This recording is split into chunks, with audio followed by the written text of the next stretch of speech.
Hello and good evening and welcome to this week's episode of Biz First Review 360. I'm your host this evening, Shaheen Jurang Party. Well, this week a fresh wave of violence erupted in the hill capital of Kandy, with mobs targeting Muslim-owned shops and homes.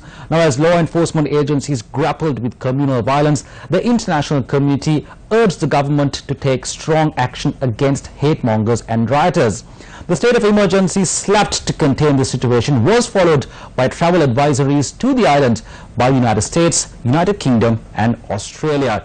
Now, later on in the program, a researcher explains why climate-smart agriculture is the way forward for food security and rural livelihood development. With that, let's now take a look at our top stories. Sri Lanka's main business chamber, Ceylon Chamber of Commerce, releasing a statement, condemned the religious and ethnic intolerance which has led to the current situation of unrest in the hill capital. The chamber urged the government to take strong measures to curb anti-Muslim sentiments and communal tensions building up in the country. We urge all persons to unite and provide leadership to prevent further violence or the propagation of disharmony. Recent history has shown us how seriously our people were affected by a conflict rooted in communal disharmony. A reoccurrence of such a conflict will impact adversely on the development of this country in many ways, that is spiritually, socially and economically. We call upon all our citizens to act in a responsible manner and help the authorities to restore normalcy, the Chamber statement said. Several countries issued travel advisories cautioning their citizens to avoid areas in Sri Lanka hit by communal violence. The US Embassy in Colombo, issuing a security alert, asked its citizens to avoid areas of unrest, exercise caution near large gatherings or protest, monitor local media for updates and keep a low profile. The UK Foreign Office, in its travel advisory, urged its citizens to exercise caution, avoid protests and rallies, comply with local security requirements and follow the advice of the local authorities when visiting Sri Lanka. The Australian Department of Foreign Affairs and Trade asked its citizens travelling Sri Lanka to avoid protests and large public gatherings as they have the potential to turn violent. The advisory also says to monitor local media and follow instructions issued by the local authorities. Meanwhile, the Chinese Foreign Ministry spokesperson Sheng Xuan at the weekly media briefing said that China hopes that Sri Lanka would take concrete measures to protect the security of Chinese citizens in Sri Lanka. The travel advisories has come in the wake of increased tourist arrivals to the island. According to the Sri Lanka Tourist Development Authority, tourist arrivals rose 19.3% from a year earlier to 235,618 in February 2018, with a surge in visitors from China. China topped the chart with arrivals soaring 42.3% to 35,929 in February 2018, becoming the top generating market for Sri Lanka. Indian arrivals increased 25% from a year earlier to 32,914. Arrivals from the UK grew 18% to 23,817. Germany grew 16% to 17,066. And France grew 21.3% to 16,871, catching the tail end of the winter season. The travel industry is concerned of cancellations in the wake of ethnic unrest and the state of emergency imposed by the government. However, the Sri Lanka Tourism yesterday announced that the situation in Kandy is improving and the area is returning to normalcy. IFC, a member of the World Bank Group, partnered with the Colombo Stock Exchange for the third consecutive year to ring the opening bell for trading to celebrate International Women's Day 2018. The event highlighting how the private sector can spur women's participation in the global economy and promote sustainable development. Studies have shown that female talent is among the least utilized economic and business resources around the world. A 2017 report from the World Economic Forum says making even small inroads in closing the global gender gap could quickly yield strong results, with the potential to increase global gross domestic product by $5.3 trillion over the next 7 years. Not adding more women to their boards and ranks of senior leadership have been identified as a substantial opportunity cost. Making the keynote speech at the ceremony, Professor Maitri Wickramasinghe said, quote, "Equality involves accepting commonality and considering the common rights of men and women. This involves ensuring equal employment, promotion and opportunities for men and women, equal access to credit, resources, concessions, markets and benefits," unquote. Addressing the gathering, Rajiv Bandaranaike, CEO of the Colombo Stock Exchange, said, quote, "At the Colombo Stock Exchange, we encourage companies to prioritize diversity in their own corporate structures by implementing gender-friendly workplace policies, developing female-oriented investment products, reporting on diversity objectives, policies and practices, and increasing the number of women holding board and senior leadership positions," unquote. In Sri Lanka, latest research indicates that about 8% of listed company board directors are women. Amina Arif, IFC County Manager for Sri Lanka and Maldives, said, quote, "Women across emerging markets like Sri Lanka are making vital contributions to private sector growth through strong corporate leadership," unquote. Well, you are watching Biz First Review 360. Stay tuned. On the other side, the need for climate-smart agriculture. Welcome back. You are watching Biz First Review 360. Researchers say that long-term and gradual changes are taking place in Sri Lanka's climate, such as rising temperature and erratic rainfall patterns, which has threatened agriculture production and made livelihoods vulnerable. This segment looks at climate-smart agriculture as a possible solution to address these issues. In 2006, we have faced the worst drought in 40 years in end of the 2016, and it continued until mid 2017. So the agricultural production affected very much, and also the food security situation of the country. As highlighted by the Department of Agriculture, they have estimated that 2017 harvest is enough only for 7 months. So there is a problem in the food security situation as well as the food production. Ambient temperature is increasing, and the erratic rainfall and sea level rise. Because of these things, agricultural production have affected very much over the years. But the major thing now we are facing is the extreme climatic situations like drought and floods. Because of the drought situation, agriculture production was very much affected, and food security situation as shown by the Global Food Security Index, we are at the 66th position, and in Global Hunger Index we are at 84th position. So which means we have a problem in agriculture production and food security due to the climate change. Climate smart agriculture simply means it's an approach that transfer the agriculture systems to support rural livelihood as well as to ensure food security. In climate smart agriculture, there are 3 major dimensions: productivity, adaptation and mitigation. Productivity means climate smart agriculture practices should increase the production, agriculture productivity, as well as the income of farmers. And the second thing is adaptation. What adaptation means is enhancing or strengthening resilience of the farmers to face climatic risks. And the third component is climate mitigation. It simply means reducing agricultural contribution to climate change, that is greenhouse gas emissions as well as deforestation.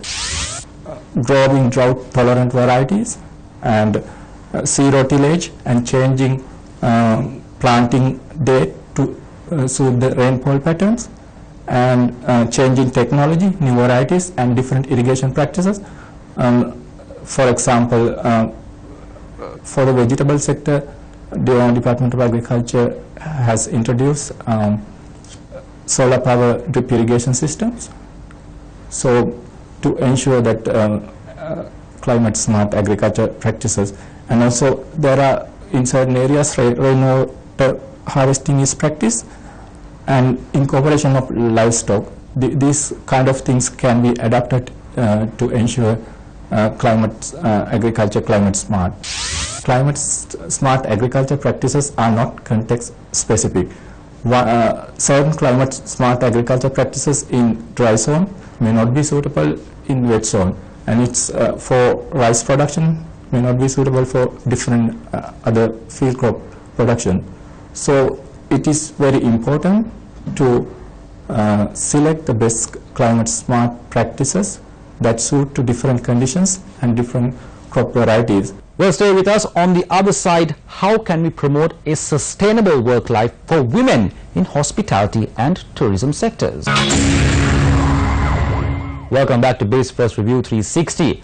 The challenges women face in the hospitality and service sectors are little known and often overlooked. In our segment, Speak Your Mind, we bring you views from a panel discussion titled Promoting Sustainable Work Life for Women in the Hospitality Sector, organized by the Chevening Alumni Association of Sri Lanka to mark International Women's Day.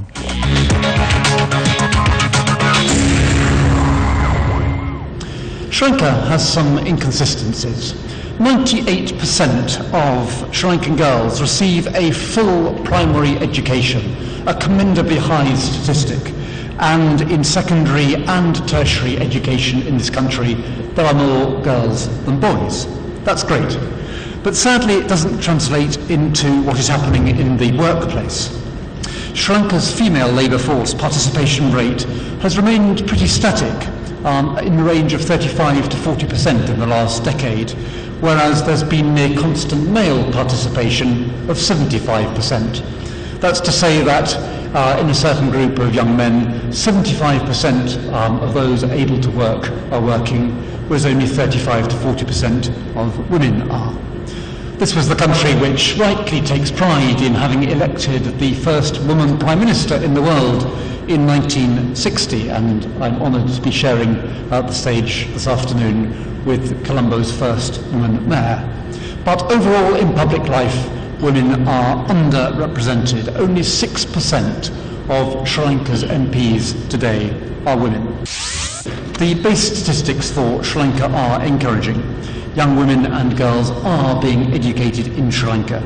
So the question arises, why aren't they participating in greater numbers in the labour force? First, I think it's worth thinking about what girls are being taught, what they are being taught about their role and their families and society's expectations of them in school, certainly, also in the home. Our schools, our homes, our universities, equipping young women with the tools and the ambitions that they need to take a full part in the workforce.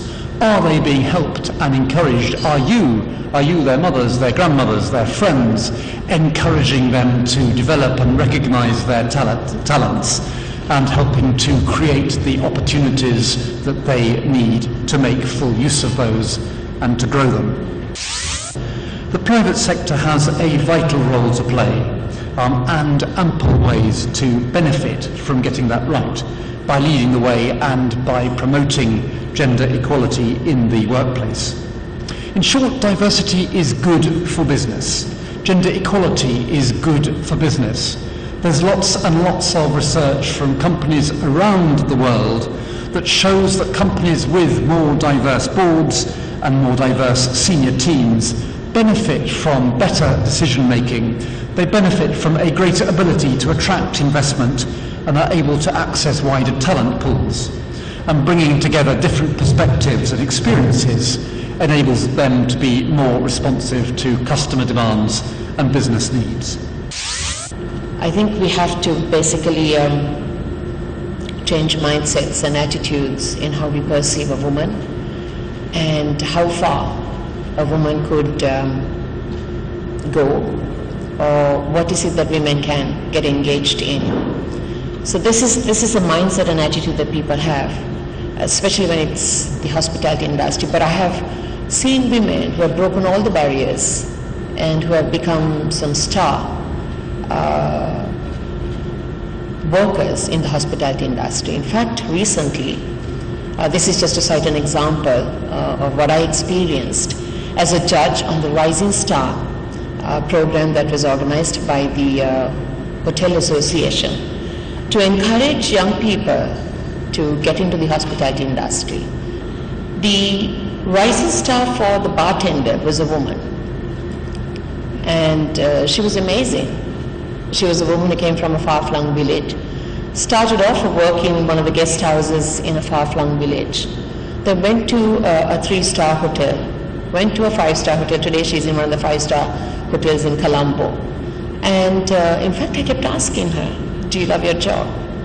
The hours that she works in and the kind of people that she meets with and the job itself. And she says she loves it. And she's become a star. 60 to 70% of the graduates that comes out every year in Sri Lanka are women. But how many of us are engaged in the workplace? So the female labor force in this country is 35.6%. And we need to look at ways in how we increase these numbers. And the Honorable Prime Minister has actually thought of, he's got a target to increase the labor force in the country by 2020 to 40%. We need to bring in new labor laws and labor policies, bring in flexible hours for women to work, making the workplace a secure place, safe traveling, also, providing low-cost daycare plus other facilities that women would actually need to get into the workplace. Well, that is all the news we have for you tonight. You can look us up on Facebook by typing Biz First Review 360. That is Biz First Review 360. I'm Shahin Party. Good night and have a pleasant weekend.